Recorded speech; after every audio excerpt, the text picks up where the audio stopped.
Almost a year ago, I applied for the Capital One Venture X card.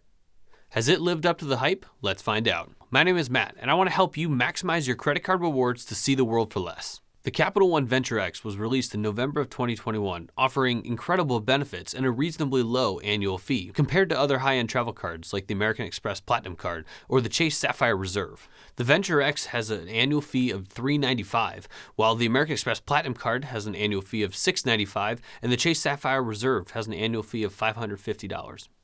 Now, as of posting this video, the welcome offer is 75,000 miles after spending 4,000 in the first 3 months. Capital One calls their points miles, but they act more like points, so you may hear me refer to it as points or miles throughout this video. Capital One miles are valued at about 1 cent per mile on the low end, but you can find value all the way up to maybe 1.7 or 1.8 depending on how you use the points. So assuming 1 cent per mile, those 75,000 miles in the welcome offer are going to be worth about $750 towards flights, hotels, or rental cars. You can also transfer those miles out to transfer partners that Capital One has. That's where you can find that 1.7 or 1.8 cents per mile.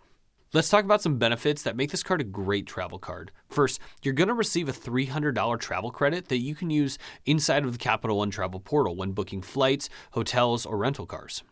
You're also going to receive an anniversary bonus of 10,000 miles each year you keep the card open.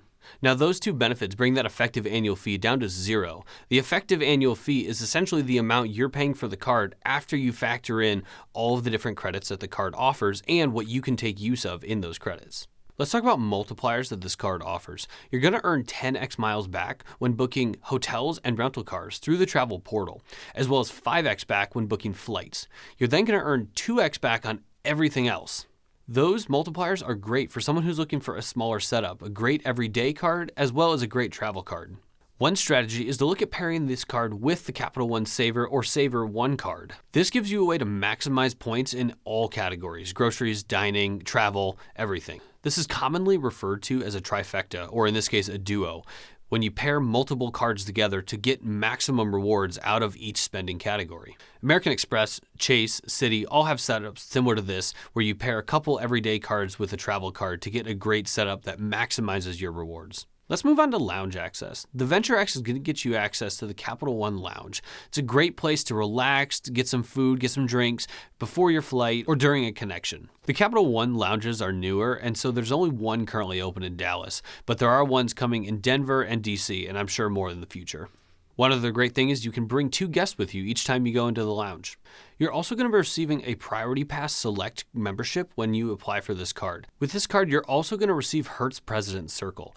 You can check Hertz's website to see the full list of benefits for President's Circle members. On top of this, Capital One lets you cover travel-related purchases with points as a statement credit. So even if you didn't book things through the Capital One travel portal, you still might have the ability to cover it with points in this form. A few other travel benefits that this card offers are no foreign transaction fee, cell phone protection for up to $800, access to Capital One entertainment and dining, and a $100 statement credit for TSA PreCheck or global entry. One pretty cool thing is this card has no extra charges for additional users, and each of those additional users are going to get their own Capital One Lounge access and a Priority Pass membership.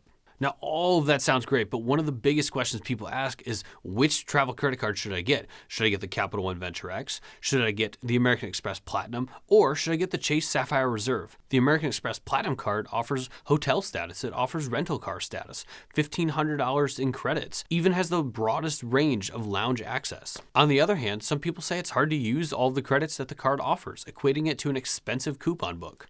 Then there's the Chase Sapphire Reserve, offering a $300 travel credit, lounge access through Priority Pass Select, and a big one, primary rental car insurance. Most cards only offer secondary insurance. And Chase Ultimate Reward Points can be a really strong currency, making the Chase Travel Portal one of the stronger portals.